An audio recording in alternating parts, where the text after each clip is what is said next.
All right, welcome back to Trail and Ultra Running Training. My name is Will Frantz. I'm a running coach and a strength coach, and the whole goal of this podcast is to help provide a little more good, free information on training for trail and ultras and just running and life in general. So if you appreciate that and you like the information here, I'd love it if you would share with someone or like or subscribe or whatever is relevant on the platform that you're watching it. You know, the things that tell the robots that these things matter. So with all that said, let's get to the topic of today, and I want to discuss competition. Now, I was having a conversation with an athlete last night, and this comes up fairly regularly, actually. And we're just talking about competition and being competitive and how we might view this, right? This is not a one-off. This is a fairly, every couple weeks kind of thing, depending on where we are in the year, because it comes up more during race season, unsurprisingly. And I think for a lot of us, the idea of competition and competitiveness and all these things can hold a slightly strange place in our running, I guess, because for one, I doubt anybody listening to this is a professional runner, right? So when you're being competitive, then who are we being competitive with? It is rare for someone to podium, right? That's kind of the point. But also it is rare for any of us who tend to get our running advice from podcasts, to be honest, to have a chance to really podium many races. So who are you being competitive with? And the answer is invariably going to be some version of myself. But it is probably not the only person with whom you're being competitive. If you see Becky down the street and you just kind of want to beat her at the next race because she's always in the running group and you're kind of neck and neck, or Chad's on Strava and you think hey, I'm going to get that guy. I'm going to get the, I don't know, I'm not on Strava, king of the whatever, some version of a crown. And if so, that's super normal, right? It can actually be incredibly healthy to have that level of competition with people in your area. It just kind of depends on what you get out of it and what you're looking for. And it can provide some drive and some push to your running. And it is also really easy for it to get out of hand. I know people who suck all of the joy out of their running because they have to follow these silly competitive metrics that nobody, including them, cares about. If they're being honest, it doesn't even matter to the person who gets really OCD about it, but they just can't stop. And while a little competitiveness or certain varieties of competition can be healthy, it really just depends how it affects your overall life as a whole. If you have a running buddy who's similar to you and with whom you can have some of this healthy mental competition, it might improve both of your running. It might push you to go a little farther on a workout or whatever. And as long as it doesn't negatively affect how you view them as a person or how you treat them as a friend, then that is fantastic. You just got free motivation, right? Which is one of the things that so many people come to me asking for, and it's one of the things that a coach really can't provide. Motivation is, there are many sources of external motivation, and I'm not going to say that they're not important. Right? They think they did a study on Olympic and really highly competitive athletes many years ago, and some of the best athletes on the planet are more driven by external motivation than internal. They want to get the gold. They're driven by money because it is their job.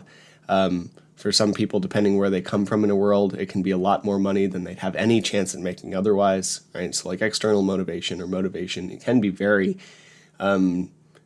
important, but it is often not a little bit of motivation in order to help you move up from place 250 to 248 in your running is probably not going to be that drive there, right? So having a source of motivation that hits a little closer to home and is there on a daily basis can be really helpful. Now, I have a couple warnings here. One, a lot of us, might have been more competitive athletes when we were younger. And if that's the case, then this might get in the like harmfully competitive side.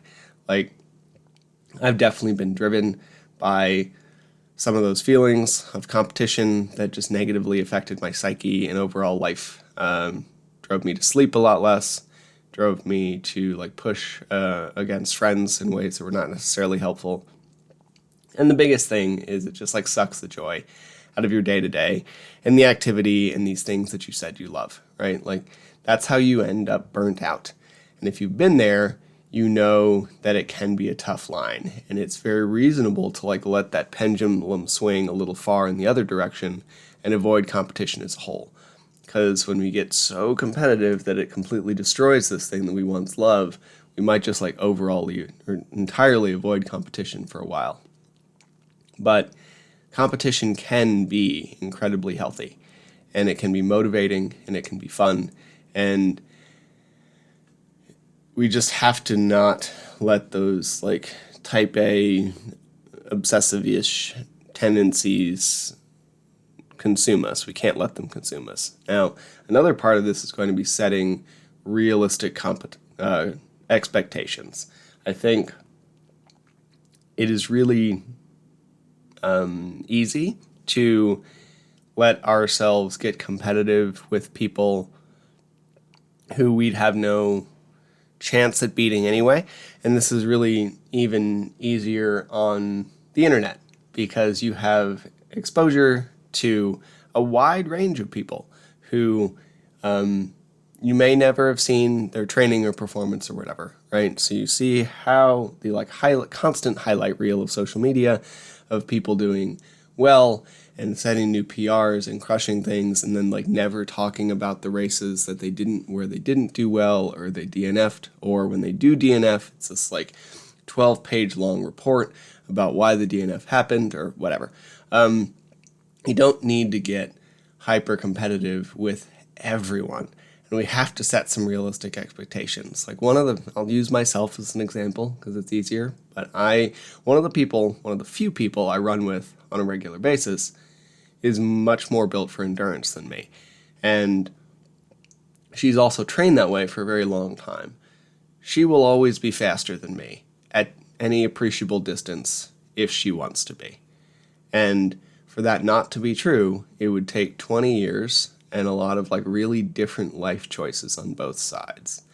I would have had to have pursued very different sports in the past, as would she. Like, from the get-go, we were set for very different trajectories of athleticism, and then we both leaned into our strengths, and at this point, there's a pretty significant disparity. Now, if we keep running together, I'm probably always going to suck a little more wind than she does on our runs, and that's okay, because it's fun to run with this person. But it is unrealistic for me to deny like genetics and decades of training history. So if I got really competitive with her, it wouldn't do anybody any good. It would just like ruin a fun running relationship. And this is an easy example because of her background, but it would also be really true if someone just had an innate talent for running. I've coached someone who found running in his early 30s, and a little over a year later got like sub 3:30 at his first marathon on a course with a couple thousand feet of gain. Some people are just good at certain sports. And just because they didn't find that sport as a kid, and doesn't have the like background, doesn't make them any less genetically gifted at that sport. And you have to be aware of when you're working with someone there, or when you run into that, because it can be really easy for your brain to be like, this person just found this sport and I've been working at it for years, and it doesn't feel fair. It doesn't matter. Like, you're probably good at something else, so don't let your brain like completely take you down a weird spiral. Because again, none of us are professional runners. If you were, all of us would be genetically gifted, because that's how that happens. But we have to not let the competition take over and ruin the sport. It can't ruin the activity, because running is probably a really healthy thing in all of our lives. Because if not, you probably wouldn't be listening to me ramble on for however many minutes about competition in this sport. And if we have someone who helps push our competitive buttons, then we should ask ourselves, is it reasonable? And does it come from a good place? And if both of those are yes, then let's fucking go. Use that as fuel to push harder and push more in your next workout. Eat a little better, lift a little heavier, sleep a little more. And if it's unreasonable or coming from a place of jealousy, then take a step back. Check yourself. Maybe chat with a therapist. All of these things would be really reasonable ways to take a pause. Or competition is good for performance. Good athletes want to win, and they want to win big. And win might mean different things for different people depending where you are in your sport, but that drive will help you perform better. And even if you have no chance of podiuming or a race, we can still win big in whatever way that might be meaningful for you. Just don't let it consume you, and it'll help you improve your progress. Anyway, short one for today.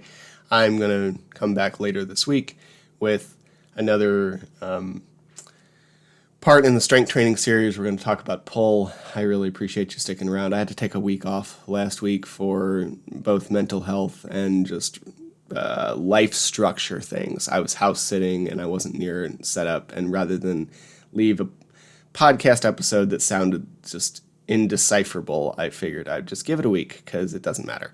So I hope you all are doing really well and you have a great rest of your day. And we'll be back soon with another one. Go have some fun on the trails.